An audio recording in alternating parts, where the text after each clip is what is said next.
নোয়াখালীর চাটকিলে ইজরাকৃত পুকুরে বিষ প্রয়োগ করে মাছ নিধনের অভিযোগ উঠেছে। শনিবার উপজেলার পরকুট ইউনিয়নের পশ্চিম শোষালিয়া আদম আলী সনুয়া বাড়ির আবু ইউসুফের ইজরাকৃত পুকুরে বিষ প্রয়োগ করে মাছ মারার ঘটনাটি ঘটে। স্থানীয় সূত্রে জানা যায়, আবু ইউসুফ 2021 সালে তাদের বাড়ির যৌথ পুকুরটি ইজরা নিয়ে মাছ চাষ করে আসছে। এর মধ্যে খেয়ে বা কারা প্রতিহিংসার বশীভূত হয়ে বেশ কয়েকবার বিষ প্রয়োগ করে মাছ নিধন করে। তারই ধারাবাহিকতায় গত শনিবার রাতের অন্ধকারে খেয়ে বা কারা পুকুরে বিষ ঢেলে মাছ মেরে ফেলে। এতে প্রায় 6 লক্ষাধিক টাকার ক্ষতির মুখে পড়েন আবু ইউসুফ। ভুক্তভোগী আবু ইউসুফ বলেন, দেশের আমিষের চাহিদা পূরণ ও নিজে অর্থনৈতিকভাবে স্বাবলম্বী হবার ইচ্ছা থেকে শখের বসে আমি 3 বছর পূর্বে বাড়ির যৌথ পুকুরটি ইজারা নিয়ে মাছ চাষ শুরু করি। কিন্তু কে বা কারা গত 3 বছরে 6 বার পুকুরে বিষ দিয়ে মাছ মেরে ফেলেছে। এতে প্রতিবার লক্ষাধিক টাকার ক্ষতির সম্মুখীন হই। আমি প্রশাসনের কাছে দোষীদের বিরুদ্ধে আইনানুগ ব্যবস্থা গ্রহণের আকুল আবেদন করছি।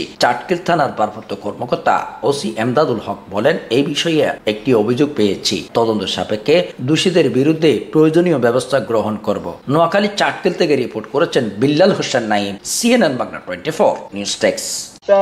2021 সালে নিছি 5 বছর জন্য ইজারা। তো নেওয়ার পর থেকে 1 বছরের মাথায় একবার বিষ দিচ্ছি। তারপর থেকে প্রতি 6 মাস অন্তর অন্তরে ওনারা বিষ দেয়। এবার কে দেয় কারা দেয়, এখানে আমরা বসবাস করি 2 গিরি। আমরা আমার চাচা আমি, আর ওইখানে হচ্ছে আমাদের অপর পাশে 2টা বাড়ি আছে, এখানে 10-12টা ঘর আছে, ওনারাও বসবাস করে এখানে।